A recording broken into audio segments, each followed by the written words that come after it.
Guys welcome to KP channel. ನಾನು ಆಶಿಕ್. ನಾನೀಗ ಮಾತಾಡಿಕೊಟ್ಟಿರುವಂಥದ್ದು ಅಪ್ಕಮಿಂಗ್ ಕನ್ನಡ ಮೂವೀಸ್ನ ಅಪ್ಡೇಟ್ಸ್ ಬಗ್ಗೆ. ಸೊ ಗೈಸ್ ಅದನ್ನ ಮಾಡಿದೆ, ಲೆಟ್ಸ್ ಸ್ಟಾರ್ಟ್ ದ ವಿಡಿಯೋ. ನಾನು ಈ ವಿಡಿಯೋದಲ್ಲಿ ಡಿಸೆಂಬರಲ್ಲಿ ರಿಲೀಸ್ ಆಗಿ ಹೊರಟಿರುವಂಥ ಡಂಕಿ, ಸಲಾರ್ ಹಾಗೆಯೇ ಕಾಟೇರ ಬಗ್ಗೆ ಮಾತಾಡ್ಕೋಬೇಕು. ಆದರೆ ಅದಕ್ಕೂ ಮೊದಲು ಅಪ್ಡೇಟ್ಸ್ಗಳನ್ನ ಫಿನಿಶ್ ಮಾಡ್ಕೊಬಿಡೋಣ, ಯಾಕೆಂದರೆ ಇದ್ರ ಬಗ್ಗೆ ಕೂಡ ಮಾತಾಡೋದು ತುಂಬಾ ಇಂಪಾರ್ಟೆಂಟ್ ಆಗಿದೆ. ಮೊದಲನೇ ವಿಷಯ ಬಂದಾಗ KD ಅಪ್ಡೇಟಿಗೆ ಹೇಳೋದಾದರೆ, KD ಮೂವಿಯಲ್ಲಿ ಒಂದು ಹೊಸ ಡುವೋ ಬಂದಿದೆ. ಡೆಡ್ಲಿ ಡುವೋ ಅಂತಲೇ ಹೇಳ್ತಾರೆ ಆ್ಯಕ್ಷನ್ ಸೀಕ್ವೆನ್ಸಿಗೆ. ಅಂದರೆ ಆ್ಯಕ್ಷನ್ ಸೀಕ್ವೆನ್ಸ್ ಪಾರ್ಟ್ ಏನಿದೆ ಅಂದರೆ main action sequence, climax part ಅಂತ ಅನ್ಕೊಳ್ಳಿ, ಇಲ್ಲ ಮಿಡಲ್ ಆ್ಯಕ್ಷನ್ ಅಂತ ಅನ್ಕೊಳ್ಳಿ, ಸ್ಟಾರ್ಟಿಂಗ್ ಅಂತ ಅನ್ಕೊಳ್ಳಿ. ಆದರೆ ಇದು ಕ್ಲೈಮ್ಯಾಕ್ಸೇ ಆಗಿರುವಂಥದ್ದು. ಕ್ಲೈಮ್ಯಾಕ್ಸ್ ಪಾರ್ಟಿಗೆ ಡೆಡ್ಲಿ ಡುವೋ ಏನಿದೆ, ಇವರ ಒಂದು ಕಾಂಬಿನೇಷನ್ ಏನಿದೆ, ಇಂಡಸ್ಟ್ರಿಗೆ ಗೊತ್ತು ಇವ್ರ ಬಗ್ಗೆ ಏನಿದ್ದಾರೆ, ಧ್ರುವ ಸರ್ಜಾ ಅವರ ಫ್ಯಾನ್ಸ್ ಏನಿದ್ದಾರೆ ತುಂಬಾ ಖುಷಿಯಾಗಿದ್ದಾರೆ. ಯಾಕೆಂದರೆ ಆ್ಯಕ್ಷನ್ ಸೀಕ್ವೆನ್ಸ್ ನಡೀತಾ ಇದೆ ಅಂತ ಒಂದು ಅಪ್ಡೇಟ್ ವಿಷಯ ಗೊತ್ತಾಗಿದೆ ಅವರಿಗೆ. ಆದರೆ ಅದು ಅಲ್ದಲ್ಲೇ ಇಲ್ಲಿ ಇವರ ಡೆಡ್ಲಿ ಕಾಂಬಿನೇಷನ್ ಏನಿದೆ ಅದ್ಭುತವಾಗಿ ಮೂಡಿಬರುತ್ತೆ. ಅದು ಅಲ್ಲದೆ ನಿಮಗೆಲ್ಲರಿಗೂ ಗೊತ್ತೇ ಇದೆ ಹೇಗೆ ಪ್ರೇಮ್ ಅವರು ಆ್ಯಕ್ಷನ್ ಸೀಕ್ವೆನ್ಸ್ನ ಸೀರಿಯಸ್ ಆಗಿ ತೊಗೊತಾರೆ ಅಂತ. ನಾವು ನೋಡಿ, ನೀವು ಇಗ್ನೋರ್ ಮಾಡಿಬಿಡಿ, ನನಗದೆಲ್ಲ ಗೊತ್ತಿಲ್ಲ. ದಿ ವಿಲನ್ ಮೂವಿ ಏನಿದೆ ಆ್ಯಕ್ಷನ್ ಸೀಕ್ವೆನ್ಸಲ್ಲಿ ತುಂಬಾ ಒಂದು ಒಳ್ಳೆ ಕೆಲಸ ಮಾಡಿದೆ. ಸ್ಟೋರಿ ವೈಸ್ ಆಗಲಿ ಆ್ಯಕ್ಷನ್ ಸೀಕ್ವೆನ್ಸ್ ಆಗಲಿ ತುಂಬಾ ಒಳ್ಳೆ ಕೆಲಸ ಮಾಡಿದೆ. ಹಾಗೆಯೇ ನಾವು D58 ಕೂಡ ಎಕ್ಸ್ಪೆಕ್ಟೇಷನ್ ಜಾಸ್ತಿನೇ ಆಗಿರೋವಂಥದ್ದು.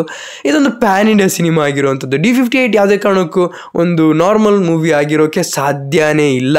D58 ಅಫಿಷಿಯಲಿ KVN ಪ್ರೊಡಕ್ಷನಿಂದ ಪ್ಯಾನ್ ಇಂಡಿಯಾ ಮೂವಿ ಬರ್ತಿರೋವಂಥದ್ದು. ಎರಡನೇ ಅಪ್ಡೇಟ್ ಬಂದು UI ಬಗ್ಗೆ. ನಾವು ಲಾಸ್ಟ್ ಟೈಮ್ ಏನು ನೋಡಿದ್ವಿ ಅಂದರೆ ಸೆಟ್ಟಲ್ಲಿ ಏನು ನಡೀತಿದೆ ಅಂತ ನೋಡ್ತಾ ಇದ್ವಿ. ಹಾಗೇನೆ ಜಸ್ಟಿಸ್ ಲೀಗ್ ಇಂತಹ ಮೂವಿ ತೆಗೆದಿರೋರು, VFX ವರ್ಕ್ ಮಾಡಿರೋರು UI ಟೀಸರಲ್ಲಿ ವರ್ಕ್ ಮಾಡ್ತೀರಿ ಅಂತ ನಮಗೆ ಗೊತ್ತಾಗಿದೆ. ಇನ್ನೇನಪ್ಪ ತಡ, ಬರಬೇಕು. ಏನು ಬರಬೇಕು? ಟೀಸರ್ ಬರಬೇಕು. ಆದರೆ ಈಗ ಬರೋಕ್ಕೆ ಹೊಟ್ಟಿರೋಂಥದ್ದು ತುಂಬಾ ವೇಗವಾಗಿ ಒಂದು ಟೀಸರ್, ರಿಲೀಸ್ ಡೇಟ್ ಟೀಸರ್ನ ಬಿಡೋಕೆ ಕೊಟ್ಟಿದ್ದಾರೆ ಅಂತಲೇ ಹೇಳ್ಬೋದು. ಅದು ಎಲ್ಲರದ್ದು ಅವ್ರವ್ರದ್ದೇ ಒಂದು ಟೇಸ್ಟ್ ಇರುತ್ತೆ. ಹಾಗೇನೆ ಇವರು ಡೈರೆಕ್ಟರ್ ಕ ಬಾಪ ಅಂತ ಹೇಳ್ತಾರಲ್ಲ, ಉಪ್ಪಿ ಅವರು ಹಾಗೆ ಡೈರೆಕ್ಟರ್. ನಮಗೆ ಉಪ್ಪಿ ಅವರು ಹೀರೋಗಿ ನೆನಪಾಗಲ್ಲ, ಡೈರೆಕ್ಷನಲ್ಲಿ ನೆನಪಾಗ್ತಾರೆ.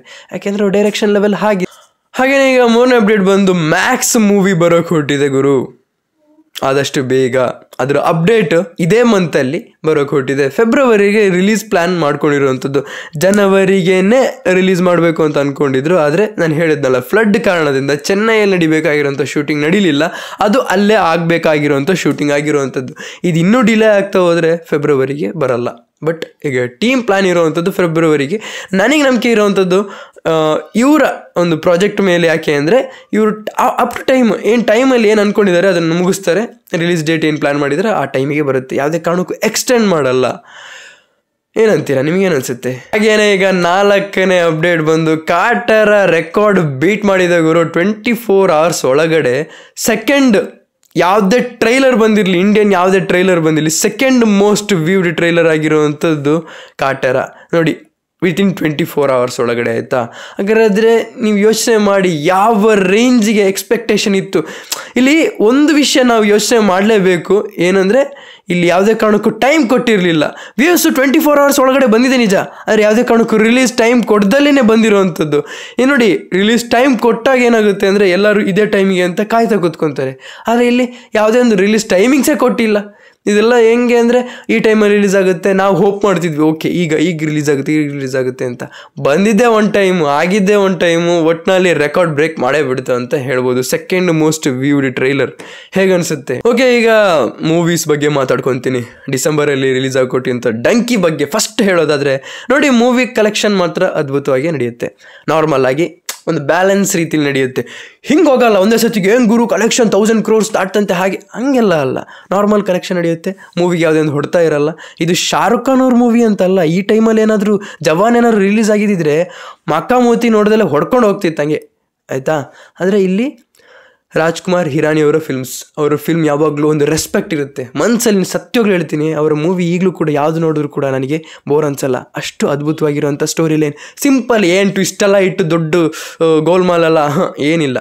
ಆರಾಮ್ಸೆ ಒಂದೇ ಒಂದು ಬ್ಯಾಲೆನ್ಸಲ್ಲಿ ಹೋಗುವಂಥ ಒಂದು ಸ್ಟೋರಿ ಇರುತ್ತೆ. ತುಂಬಾ ಮನಸ್ಸಿಗೆ ಫೀಲ್ ಗುಡ್ ಮೂವೀಸ್ನ ತೆಗೆಯುವಂಥದ್ದು. ಸೊ ನಾನು ತುಂಬಾ ಖುಷಿಯಾಗಿ ಹೋಗಿ ನೋಡ್ತೀನಿ. ಅದು ರಾಜ್ಕುಮಾರ್ ಹಿರಾನಿ ಅವರ ಫಿಲ್ಮ್ಸ್ ಅಂತ ಹೇಳ್ಬಿಟ್ಟು. ಕಲೆಕ್ಷನ್ ಬಗ್ಗೆ ಹೇಳೋದ್ನಲ್ಲ, ರೆಸ್ಪೆಕ್ಟ್ ಅರ್ನ್ ಮಾಡುತ್ತೆ. ಯಾವುದೇ ಒಂದು ಬಿಗ್ ಬ್ಲಾಕ್ ಬಸ್ಟರ್ ಕಲೆಕ್ಷನ್ಸ್ ಏನೂ ಇರಲ್ಲ. ಯಾಕೆಂದರೆ ಅಲ್ಲಿ ಸಲಾರ್ ಬರ್ತಾ ಇದೆ.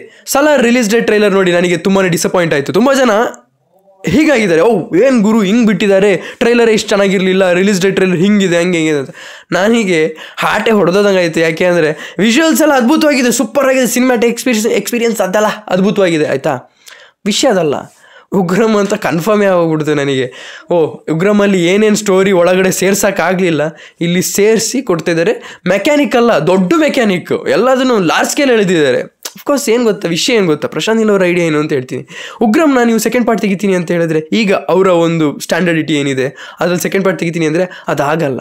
ಅದಕ್ಕೊಂದು ಹೊಸ ಮೂವಿನೇ ಬೇಕು. ಅದಕ್ಕೆ ಸೀಸ್ಫೈರ್ ಪಾರ್ಟ್ 1 ಪಾರ್ಟ್ 2 ಅಂತ ಮಾಡಿ ಇದನ್ನು ಒಂದು ನಾವು ಉಗ್ರಮ್ ಪಾರ್ಟ್ 2 ಕಂಟಿನ್ಯೂಟಿ ಆಗಿದ್ದರೆ ಹೇಗಿರ್ತಿತ್ತು ಅಂತ ಯೋಚನೆ ಮಾಡೋದಾದರೆ ಸಲಾರ್ ಸೀಸ್ಫೈರ್ ಪಾರ್ಟ್ 2 ಅಲ್ಲಿ ನೀವು ನೋಡ್ಬೋದು. ನಾನು ಹೇಳ್ತೀನಲ್ಲ, ಯಾವುದೇ ಒಂದು ಕಾಪಿ ಮೂವಿ ಆಗಿರಲ್ಲ, ಪಾರ್ಟ್ 2 ಆಗಿರುವಂಥದ್ದು. ಪಾರ್ಟ್ 2 ಬಗ್ಗೆ ಮಾತಾಡ್ತೀನಿ, ಯಾಕೆಂದರೆ ಒಂದು ಸಿನಿಮ್ಯಾಟಿಕ್ ಯೂನಿವರ್ಸ್ ಆಗಿರುತ್ತೆ. ಈಗ ಎಷ್ಟಿದ್ದಾರೆ ಅಂತ ರೂಮರ್ಸ್ ಓಡ್ತಾ ಇದೆ ಆಯಿತಾ. ಇದು ಬ್ಯಾಕ್ ಶಾಟ್ ಏನಾದರೂ ಆಗಿದ್ದರೆ ಅಂತ ಹೇಳ್ಬಿಟ್ಟು ಆ ಥರ ರೂಮರ್ಸ್ ಓಡ್ತಾ ಇದೆ. ನಾನು ಹೇಳೋದಲ್ಲ, ಡೈರೆಕ್ಟರ್ಸ್ ಎಲ್ಲ ಹಾಗೆಲ್ಲ ಬಿಟ್ಕೊಡಲ್ಲ, ಕೆಲವ್ರು ಬಿಟ್ಕೊಡ್ತಾರೆ, ಕೆಲವ್ರು ಬಿಟ್ಕೊಡಲ್ಲ. ಇದು ನಾವು ಯಾವುದಕ್ಕೂ ಮೂವಿ ನೋಡಿದ್ಮೇಲೆ ಎಕ್ಸ್ಪೀರಿಯನ್ಸ್ ಮಾಡಾದ್ಮೇಲೆ ನಮಗೆ ಗೊತ್ತಾಗುವಂಥದ್ದು ಏನು ಅಂದರೆ, ಓಕೆ ಇದು ಹೀಗೇನೆ, ಅವ್ರು ಅಂದಾಗಲ್ಲ, ಅವ್ರು ಅಂದಂಗಲ್ಲ ಅಂತ ನಮಗೆ ಆಮೇಲೆ ಗೊತ್ತಾಗುವಂಥದ್ದು.